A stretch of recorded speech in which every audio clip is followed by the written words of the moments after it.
Stop scrolling. You are not going to believe the night I had. I mean, you literally cannot make this up. I'm going to tell you the story of how my ex, Liam, crashed my first date with the most wonderful person I've met in years, and how that total disaster became the most wild, incredible moment of my life. We're talking about my first date with Alex. I was so nervous. Like handshaking, had to change my shirt 3 times nervous. This wasn't just a date. This was the date. I'd been single for a year, recovering from the worst breakup ever with Liam, and finally, I was ready for something real. Alex felt real. We picked this cute, slightly busy Italian place downtown, the kind of spot with dim lighting and red wine. Everything was perfect. Alex was talking about his terrible dog Buster, who chews up everything. I was laughing so hard I almost snorted my water. It was the easiest conversation I'd had with anyone, maybe ever. And then the temperature dropped. Literally. The entire room seemed to go quiet, and I felt that familiar, cold knot in my stomach. You know that feeling when you just know something bad is about to happen? I looked up, and there he was, Liam, my ex, standing right at the edge of our table, blocking the waiter. He looked like a storm cloud had decided to wear a wrinkled shirt. Well, he said, his voice loud enough to silence the whole section. Look who we have here. Out on a date already, are we? That didn't take long. My heart was pounding. I couldn't move. I felt every single person in that restaurant turn their head. Alex, bless him, looked totally confused. He just slowly put down his fork like, wait, is this guy part of the appetizer? Liam didn't even look at Alex. He was focused on me, that familiar, controlling look in his eyes. He raised his voice even more. You didn't tell your date about our situation, did you? You forgot to mention that little detail? The first date, the most important night in months, ruined. But that's only the beginning. Stay with me, because what happened next is why I'm telling this story. First, you need to know who this guy really is. You're probably thinking, okay, just a jealous ex. Nope. Liam is more than that. Liam is a walking masterclass in toxicity. We were together for 3 years, and for most of that time, I was living in a constant state of walking on eggshells. The breakup a year ago was brutal. I found out he had been talking to his ex behind my back, hiding texts, lying about where he was, the usual messy stuff, but amplified. When I finally found the courage to kick him out, he didn't go easily. He didn't just walk away. See, Liam has this thing where he needs to feel like he's in control of everything, not just our relationship, but my life after him. When we broke up, the harassment started. It wasn't physical, but it was nonstop mental wear down. First, it was the accidental drive-bys past my apartment, like 5 times a day. Then the weird phone calls from unknown numbers where the person would just breathe into the phone. I changed my number. Then came the emails. Long, rambling emails alternating between, I miss you, you're my soulmate, and you ruined my life. You're never gonna find anyone better than me. It was like emotional whiplash, constantly pulling me back into his drama. I blocked him on every platform. I told my friends not to mention my name to him. I tried to just become a ghost. I tried to restart my life. But he always seemed to find a way to pop up. One time, I posted a photo of myself at a coffee shop on a friend's private story, and 10 minutes later, I saw him walking right past the window. It was terrifying. It felt like I was being watched all the time. So, when I say this first date with Alex was important, I mean it. It was my first real step out of the shadow Liam cast over my life. It was me saying, I'm choosing happiness. I'm choosing not you. And Liam, of course, couldn't handle that. He needed to make this public. He needed to prove to me, to Alex, and to everyone in that restaurant that I was still his problem to manage. Now, back to the restaurant because it's about to get worse. Let's talk about Alex for a second. Alex is the opposite of Liam. Where Liam was intense and chaotic, Alex is calm and steady. We met through a mutual friend at a small get-together. He's a data analyst, which sounds a little boring, but he's actually really funny. And honestly, he just has kind eyes. Over the last 2 weeks, we'd only been texting, but every time the phone buzzed, I found myself smiling. He seemed kind, honest, and most importantly, he didn't rush anything. He respected boundaries, which after Liam felt like the greatest gift in the world. When we sat down tonight, I had already decided I needed to bring up Liam. It felt right, to be honest. I was waiting for the perfect moment. Maybe when we ordered dessert, I was going to tell Alex, hey, I was in a tough relationship. My ex is a little clingy and has trouble letting go. The softened version. I looked at Alex now. He's got this strong jawline and a really nice smile. He was wearing a simple jacket, and he looked genuinely happy to be there. And now, this goblin of a man, Liam, is standing over our table, sucking all the joy out of the room. I felt a wave of protective rage toward Alex. He didn't deserve this. I'm sorry, I muttered, trying to keep my voice low. This is Liam, my ex. Liam, this is Alex. Liam finally looked at Alex, and his face twisted into a sneer. He said, your ex, drawing out the word ex. Let me tell you something, buddy. This person and I, we have history. We have unfinished business, and you are a very temporary distraction. Alex didn't flinch. He just calmly took a sip of his water like Liam was background noise. It was almost more frustrating for Liam than if Alex had yelled. Look, man, Alex said, and his voice was completely steady. I don't know who you are, but we're in the middle of a private conversation. Can you please step away from the table? That was it. Liam snapped. Oh, you want to know who I am? He shouted.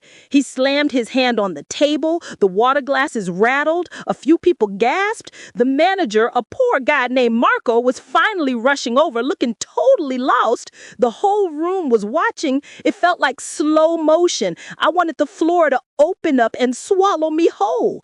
My face was burning with humiliation. I tried to stand up.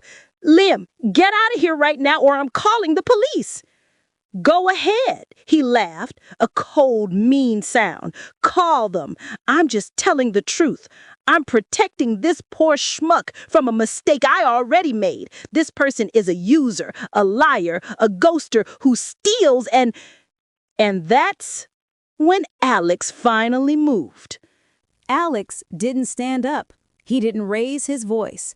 He reached into his jacket pocket, took out his phone, and placed it flat on the table, facing up, next to his plate of almost eaten pasta.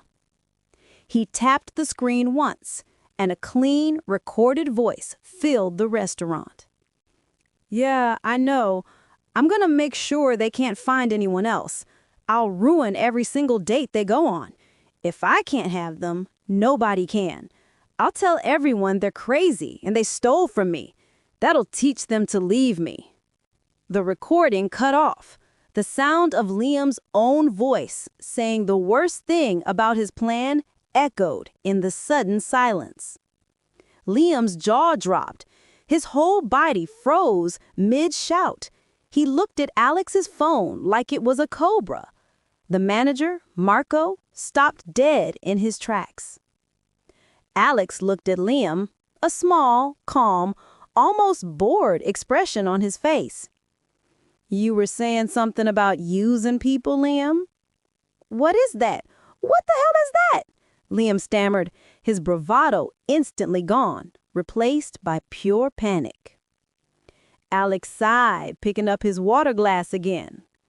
That, Liam, is your voice from a conversation you had 2 days ago with your friend Mark about your plan to harass my date.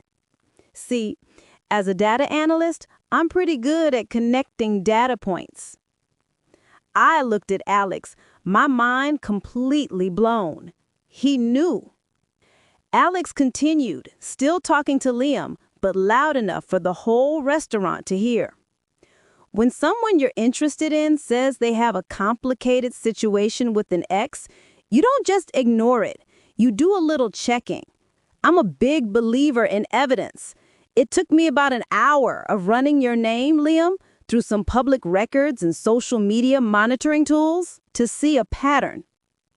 He turned to the crowd of onlookers. This individual, Liam, has a history of nonstop harassment, emotional blackmail, and what the law calls malicious intent to inflict emotional distress. I didn't want my date to walk into a trap. He looked at me, giving me a quick, reassuring smile. I was a little worried, so I had a small contact tracing service running on their phone, just for tonight. If a specific number I knew belonged to Liam came within a 2-block radius of our location, I got an alert. He had been ready for this. He had planned for the worst-case scenario. This wasn't a guy who was just winging it.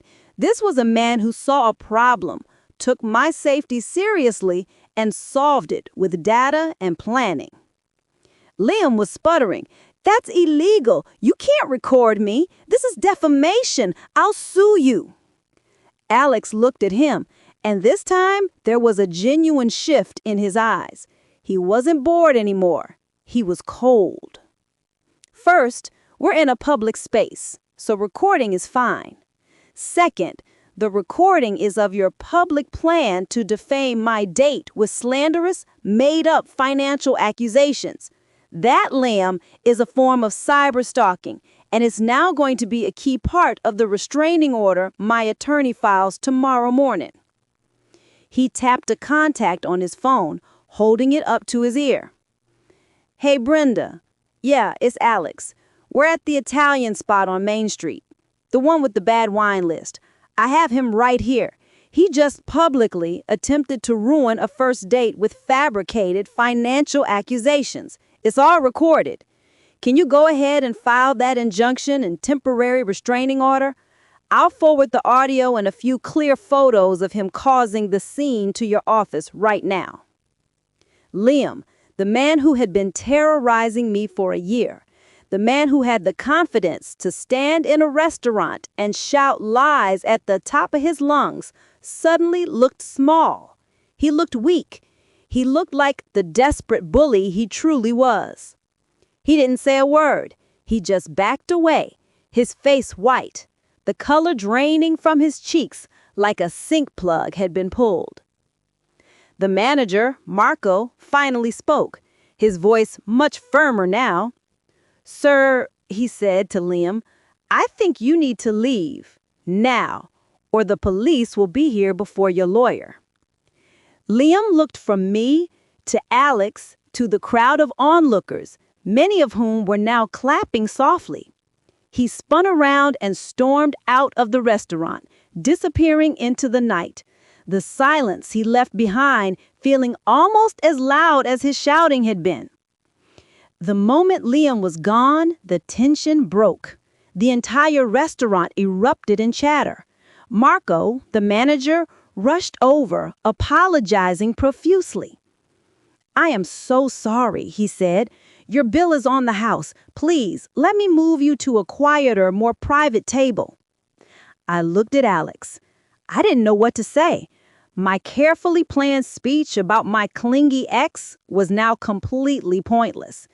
I felt a rush of adrenaline mixed with total relief.